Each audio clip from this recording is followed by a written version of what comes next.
Saint Martin চলে গেছে, এবার ঢাকাও চলে যাবে। কুখ্যাত রাজাকার মহিবুল হাসানের মেয়ে রেজওয়ানা হাসান এর চোখ পড়েছে এবার ঢাকার দিকে। আগামীকাল হয়তো সিলেটের দিকে তার চোখ পড়বে, তারপরে চট্টগ্রামের দিকে চোখ পড়বে। শুনুন তার বক্তব্য। ঢাকাতে আর বেশি লোক আসতে দেওয়া সম্ভব না। আপনি এত লোকের ভার তো ঢাকা নিতে পারবে না। আপনি যতই ট্রাফিক সিস্টেম আধুনিক করেন, যাই করেন না কেন, এত লোকের ভার আসলে এই নগরীটা নিতে পারছে না। এই রাজাকারের মেয়ে রেজওয়ানা সে সেন্ট মার্টিনে যাওয়া বন্ধ করে দিয়েছে, পরিবেশ সংস্কারের নামে সেন্ট মার্টিনে যাওয়া বন্ধ করে দিয়েছে। এবার তার চোখ পড়েছে ঢাকায়।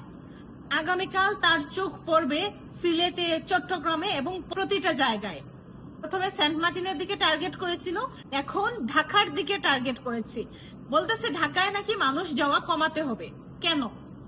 এই রেজওয়ানার বাপ 1970 সালে পাকিস্তানের পক্ষে নির্বাচন করেছিল এবং 1971 সালে সে হত্যা, লুণ্ঠন, ধর্ষণ সহ যত ধরনের মানবতা বিরোধী অপরাধ আছে সে সবকিছু করেছে।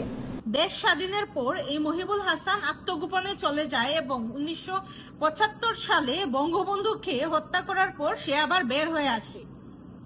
সুতরাং এই রাজাকারের মেয়ে যখন ক্ষমতায় আছে, সে বাংলাদেশকে আর বাংলাদেশ রাখবে না। তার বাপ যেভাবে পাকিস্তানের পক্ষে লড়াই করে গিয়েছিল, এই রাজাকারের মেয়ে রেজওয়ানা এবার সেই বাপের উদ্দেশ্য সার্ভ করার জন্যই ক্ষমতায় আসছে।